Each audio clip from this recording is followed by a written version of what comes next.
उसको ये पता नहीं चलता कि हम अधर्म की रास्ता को पकड़ रहे हैं या धर्म की रास्ता है, इस पर हम सुख पाएंगे या हम इस पर दुख मिलेगा।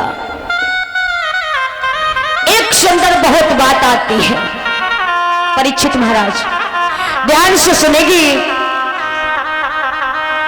एक बार की बात है कि एक ब्राह्मण देवता का पुत्र है,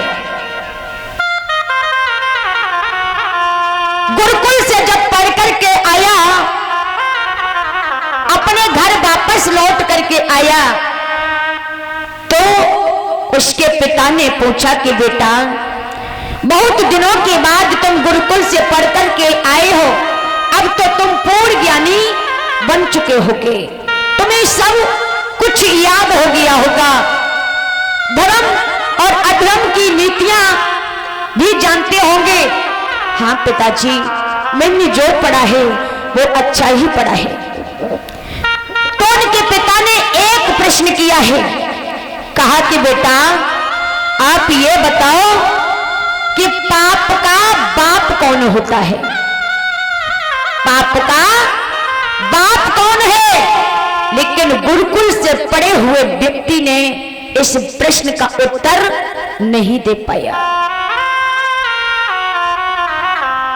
क्योंकि शिक्षा दी जाती है, कॉलेजों में सब सिखाया जाता है कि पृथ्वी कितनी बड़ी है, आकाश में कितने ग्रह हैं, सब कुछ पढ़ाया जाता है कॉलेज में, लेकिन अब संस्कार देना बंद कर दिए गए।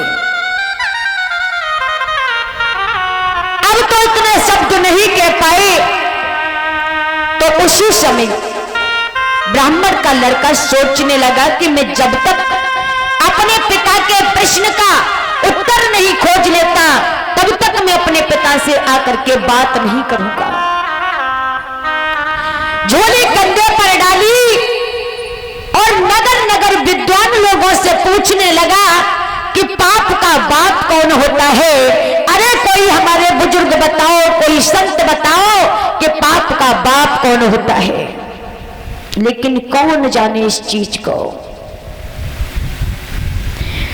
चलते चलते दिन का टाइम था, दोपहर का समय था, बड़ी के बीच में एक कुटिया थी और उस कुटिया के मुख्य द्वार पर मटके में जल भरा हुआ रखा है। मटके में जब जल भरा हुआ रखा है तो उसमें जाकर के बहुत तेजी से प्यास लगी रही ब्राह्मण देवता को, उन्होंने जाकर के जल लिया और उस जल का पान कर जाते हैं।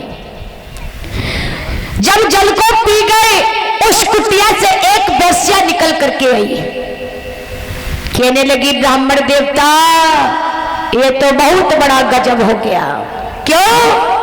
आप ब्राह्मण हो और हम एक वेश्या हैं, तुमने वेश्या की कुटिया का जल पी लिया, अब तो तुमको स्नान करना पड़ेगा, गंगा नहानी पड़ेगी, तब कहीं तुम्हारे पाप धुलेगा। ब्राह्मण देवता सोचने लगे ये क्या हुआ। उसी समय उस वेश्या ने कहा कि ब्राह्मण देवता संयोग बस आप मेरी कुटिया पर पधार ही चुके हो, तो आप ऐसा कीजिए मेरे घर भोजन कर लीजिए। अरे यहाँ पर कौन देख रहा है, और तुमने मेरे घर भोजन किए तो दक्षिणा में हम सोने के सिक्के यानी दक्षिणा में दान करूंगी, 11 सोने के सिक्के दूंगी। ब्राह्मण देवता सोचने लगे 11 सोने के सिक्के मिलेंगे, अरे हम एक बार स्नान करेंगे, इसके बदले में हम 2 बार स्नान कर लेंगे और हमारा पाप धुल जाएगा। ब्राह्मण देवता उस वेश्या के आंगन में भोजन करने के लिए तैयार हो गए। वेश्या ने सुंदर भाव को लेकर के भोजन बनाया, पत्थर पर रखा है, ब्राह्मण देवता को बिठाया और ब्राह्मण देवता खाने जैसे ही चले हैं, उसी समय हाथ जोड़ करके वेश्या कहने लगी महाराज अगर इतनी कृपा की है तो आप ऐसा कीजिए कि थोड़ी कृपा और कर दीजिए। ब्राह्मण देवता कहने लगी क्या कहना चाहती हो तुम? मैं ये कहना चाहती हूं कि भोजन कर ही रहे हो तो आप ऐसा करो कि हम अपने हाथों से तुम्हें भोजन कराना चाहते हैं। अगर तुमने मेरे हाथों से भोजन कर लिया तो मैं 21 सोने के सिक्के आपको दक्षिणा में दान करूंगी। और 21 सोने के सिक्के की बात सुनी तो अब तो ब्राह्मण देवता का कलेजा फूल करके बंब हो गया। सोचने लगे सोने के सिक्के 21 मिलेंगे, एक बार स्नान करूंगा, 2 बार कर लूंगा, 3 बार कर लूंगा और पाप धुल करके राख हो जाएगा। ब्राह्मण देवता तैयार हुए।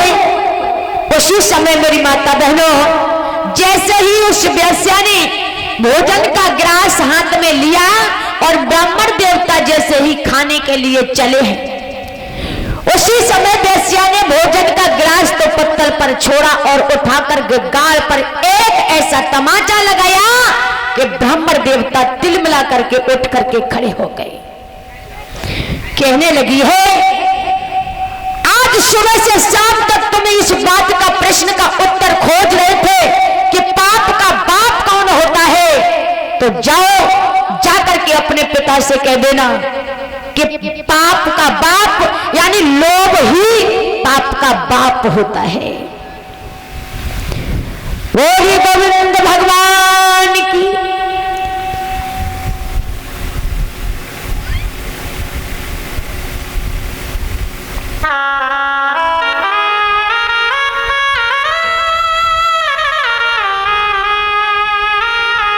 तो कहते हैं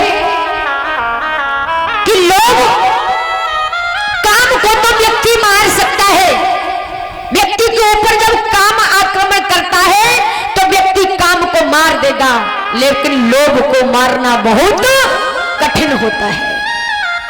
लोभ यदि घर कर जाए तो व्यक्ति चोरी करेगा, डकैती डालेगा, दूसरों को दुख पहुंचाएगा, धन का हरण करेगा, लेकिन क्रोध बहुत मुश्किल से मारा जाता है। आज सुरुचि के कलेजे में भी लोभ का लालच आ गया है। सोचने लगी कि ये महलों में रहेगी, संतान हो गई तो कहीं मेरा पुत्र जो है इस राज्य का राजा नहीं बन पाएगा। सुनीति महलों को छोड़ देती है, सुरुचि महलों में निवास करती है।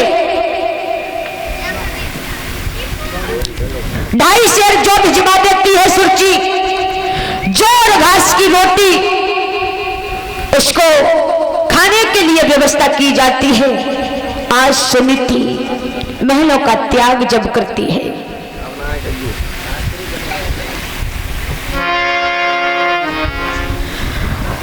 कहते हैं पल भर में व्यक्ति राजा बन जाता है और पल भर में रंक बन जाता है।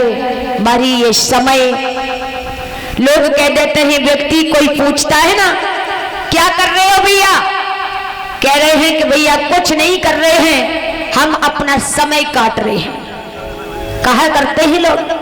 लेकिन ये कहने का मतलब ये बात गलत कह देते हो को समय काट रहे हैं।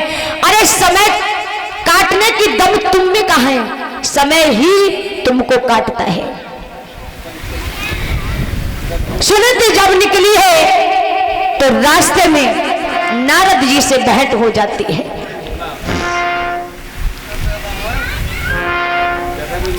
आसन छोड़ के पहुंच गई।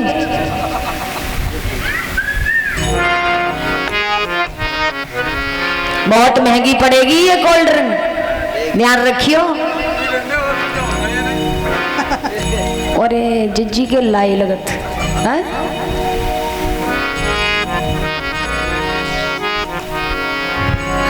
जिन्हें का ऐसी आ रही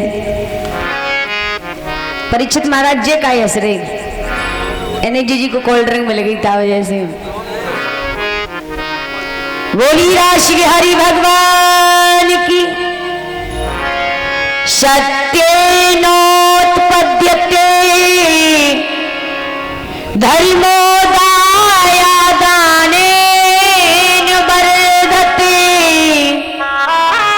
क्षमा मायां स्थाप्यते धर्मो क्रोधेन वसंती। नारद जी ने जैसे ही सुनीति को देखा तो नारद जी कहने लगे कि ये उत्तानपाद की पत्नी सुनीति मालूम पड़ती है। समझा करके कहा कि हे रानी, कि हे पुत्री, धर्म एक सत्य से ही टिकता है और दान और दया से धर्म बढ़ जाता है। क्षमा से स्थिर हो जाता है धर्म, क्रोध और लोभ से धर्म यानी नष्ट हो जाता है।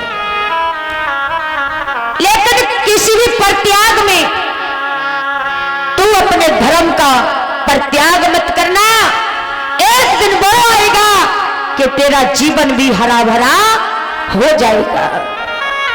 संत नारद ने सुनीति को ढाढ़स बंधाया, लेकिन सुनीति आगे बढ़ी है। अपने पति की उसने बिल्कुल भी निंदा नहीं की।